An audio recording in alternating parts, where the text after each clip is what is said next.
Dubai में मौजूद Tesla car कई 100 किलोमीटर दूर रेगिस्तान की लोकेशन दिखा रही है। अरेबियन गल्फ में खड़े 300 मीटर लंबे बहरी जहाज अपनी लोकेशन अरेबियन डेजर्ट में दिखा रहे हैं और फ्लाइट्स एक सेकंड में शारजा के ऊपर हैं तो दूसरे ही सेकंड ओमान बॉर्डर पर। ये कोई सॉफ्टवेयर ग्लिच नहीं बल्कि ये कहानी है मिडिल ईस्ट की जंग में इस्तेमाल होने वाले एक ऐसे अनदेखे हथियार की जिसके नतायज हमारी सोच से भी ज्यादा भयानक हो सकते हैं। ज़ेम टीवी की वीडियोस में एक बार फिर से खुशामदीद। नाज़रीन, मिडिल ईस्ट के जियोपॉलिटिकल मंजरनामे में इजराइल और ईरान के दरमियान चल रही जंग अब सिर्फ मिसाइल्स, ड्रोन्स या ट्रेडिशनल हथियारों तक महदूद नहीं रही, बल्कि अब आया है मैदान जंग में एक ऐसा अनदेखा हथियार जिसने सिर्फ मिलिट्री ही नहीं बल्कि आम आवाम को भी मुसीबत में डाल रखा है। इसे जीपीएस स्पूफिंग या जीपीएस जैमिंग भी कहा जाता है। हैरत की बात यह है कि 1991 की गल्फ वॉर वो पहली वॉर थी जिसमें जीपीएस का इस्तेमाल किया गया और आज भी जीपीएस ही ईरान इजराइल वॉर के दौरान एक स्ट्रेटेजिक वेपन के तौर पर काम कर रहा है। 1991 में गल्फ वॉर के दौरान जीपीएस की सिर्फ 16 सैटेलाइट्स होती थी और तब ये टेक्नोलॉजी सिर्फ अमेरिकन मिलिट्री के पास होती थी। उस जंग में इराकी फोर्सेज रेगिस्तान में गुम हो जाती थी, वहीं अमेरिकन फोर्सेज ने जीपीएस की मदद से रेगिस्तान के बीच एक ऐसा रास्ता इख्तियार किया जिसका इराकी फोर्सेज ने इमेजिन भी नहीं किया था। उस वक्त धुंध, मिट्टी के तूफान या रात के अंधेरे में इराकी मिलिट्री को ऑपरेट करने में काफी मुश्किल होती थी क्योंकि उन्हें अपनी लोकेशन का सही अंदाजा नहीं होता था। लेकिन दूसरी तरफ अमेरिकन फोर्सेस को रात के वक्त धुंध या मिट्टी के तूफान में भी अपनी लोकेशन का सही अंदाजा होता था। उससे हुआ ये कि मिसाइल्स और बॉम्ब्स को बिल्कुल सही निशाने पर गिराया गया और इराकी मिलिट्री के कम्युनिकेशन टावर्स और बंकर्स को तबाह करना आसान हो गया। 35 साल पहले जो जीपीएस जंग के वेपन के तौर पर काम आया था, 2026 में वही टेक्नोलॉजी दोबारा एक नया वेपन बन चुकी है, लेकिन इस बार सिर्फ जीपीएस नहीं बल्कि एंटी जीपीएस के तौर पर।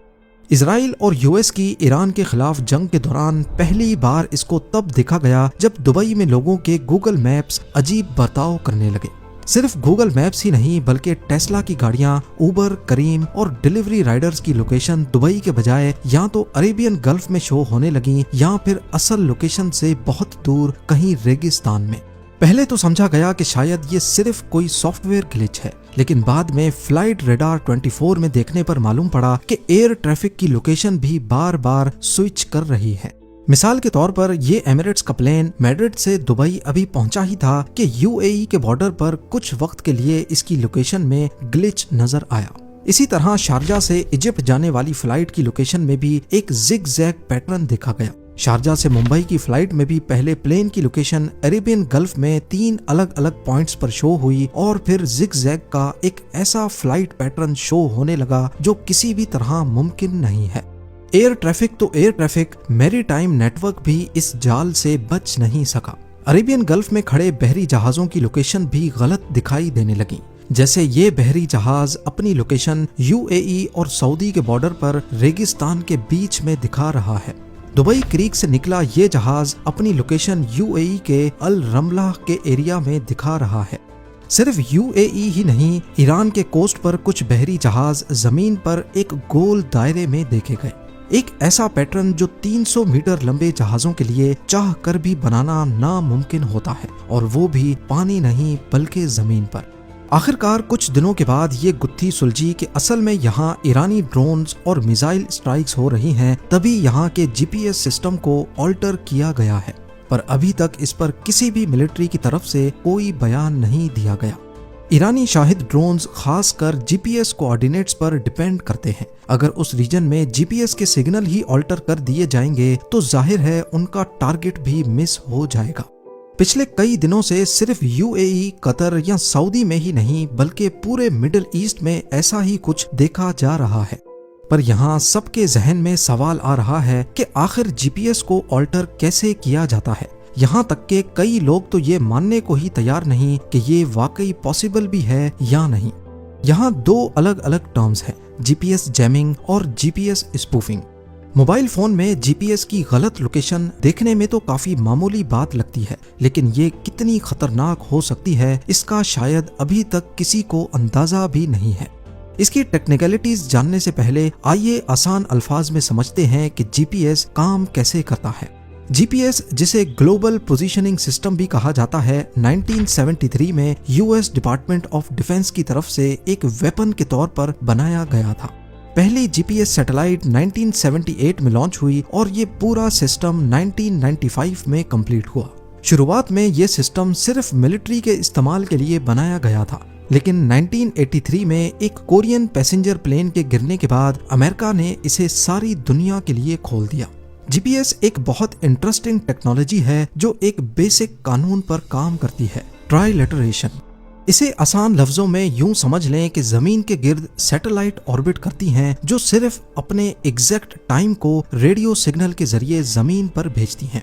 हमारा मोबाइल इस मिलने वाले सिग्नल पर कुछ सिंपल कैलकुलेशंस करता है। कैलकुलेशंस से मालूम पड़ता है कि सैटेलाइट से निकलने वाला सिग्नल कितनी देर में हम तक पहुंचा है, और क्योंकि ये सिग्नल लाइट की स्पीड से ट्रेवल करता है तो मोबाइल को पता चल जाता है कि सैटेलाइट आसमान में उससे कितना दूर है। जैसे अगर सिग्नल पूरे 1 बजे जनरेट हुआ और ठीक 70 मिली सेकेंड्स या 0.07 सेकेंड्स के बाद जमीन तक पहुंचा, तो मतलब सैटेलाइट 21,000 किलोमीटर दूर है।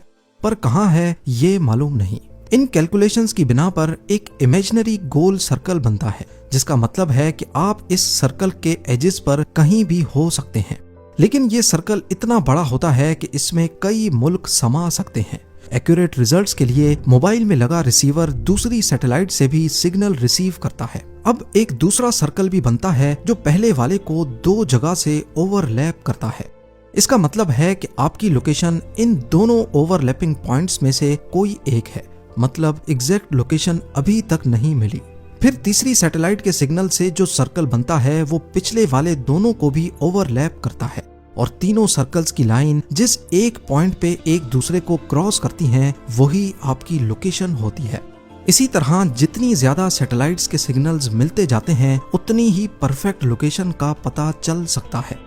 दुनिया में अभी तक टोटल 31 जीपीएस सैटेलाइट्स हमारी दुनिया को ऑर्बिट कर रही हैं। ये सैटेलाइट्स एक खास रेडियो फ्रीक्वेंसी पर सिग्नल भेजती हैं। जैसे सिविलियंस के इस्तेमाल के लिए ये सिग्नल 1575 मेगाहर्ट्ज पर आता है, मिलिट्री के लिए 1227 मेगाहर्ट्ज और एडवांस यूज के लिए 1175 मेगाहर्ट्ज।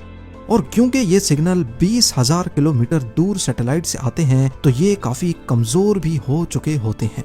अब अगर हम जमीन पर एक ऐसा ट्रांसमीटर लगाएं जो इन्हीं सेम फ्रीक्वेंसीज पर बहुत पावरफुल सिग्नल भेजे, तो रिसीवर यानी मोबाइल डिवाइस को पता ही नहीं चलेगा कि जीपीएस का असल सिग्नल कौन सा है। इससे वो पूरा एरिया जहां जहां तक इस फेक ट्रांसमीटर के सिग्नल पहुंच रहे हैं ब्लैकआउट हो जाएगा, और इस एरिया में तमाम जीपीएस डिवाइसेस को अपनी लोकेशन का मालूम ही नहीं पड़ेगा। इसे कहते हैं जीपीएस जैमिंग। मिलिट्री के एतबार से इसका एक फायदा है और एक नुकसान। फायदा ये है कि ड्रोन या जीपीएस गाइडेड मिसाइल्स अपने तयशुदा टारगेट पर आकर नहीं लगेंगे, लेकिन नुकसान ये है कि आखिर वो कहीं ना कहीं तो जाकर टकराएंगे जरूर। फिर वो बयाबान इलाका भी हो सकता है और कोई रेजिडेंशियल बिल्डिंग भी। यही वजह है कि ईरान जिन ड्रोन्स को मिडिल ईस्ट की अमेरिकन बेसिस पर टारगेट कर रहा है वो जैमिंग होने के बायस रेजिडेंशियल बिल्डिंग्स पर आकर फट रहे हैं। इस मसले को हल करने के लिए और जीपीएस जैमिंग को महफूज बनाने के लिए जैमिंग के प्रोसीजर में कुछ तब्दीली की जाती है। जमीन पर लगा ट्रांसमीटर जीपीएस की रेडियो फ्रीक्वेंसी पर अब नॉइज नहीं भेजता, बल्कि एक वैलिड जीपीएस सिग्नल ही भेजता है, ठीक जैसा सैटेलाइट से आता है। पर उस सिग्नल में एक मसला होता है, उसमें टाइम जानबूझकर गलत भेजा जाता है। और क्योंकि ये सिग्नल काफी करीब से आता है और सैटेलाइट के मुकाबले में काफी स्ट्रॉन्ग भी होता है, तो रिसीविंग डिवाइस इसे आसानी से पकड़ लेती है। अगर सिग्नल के टाइम में 1 मिली सेकंड का भी फर्क पैदा हो गया तो रिसीवर को अपनी लोकेशन कई 100 किलोमीटर दूर नजर आएगी। इस तरीके को कहते हैं जीपीएस स्पूफिंग, यानी धोखा देना। अब मिलिट्री के एतबार से इसका फायदा ये है कि अगर कोई ड्रोन शहर की तरफ आ रहा है तो पहले उसको स्पूफ करके धोखा देकर ऐसा जीपीएस सिग्नल भेजा जाता है जिससे ड्रोन को लगता है कि उसका टारगेट राइट नहीं बल्कि लेफ्ट की तरफ को है। फिर जब वो लेफ्ट मुड़ता है जहां असल में कोई बयाबान इलाका या समंदर होता है तो वहां उसे सेफली इंटरसेप्ट कर दिया जाता है। जहां जीपीएस स्पूफिंग फौजी मकसद के लिए फायदेमंद है, वहीं आम शहरियों के लिए ये एक संगीन खतरा बन चुकी है।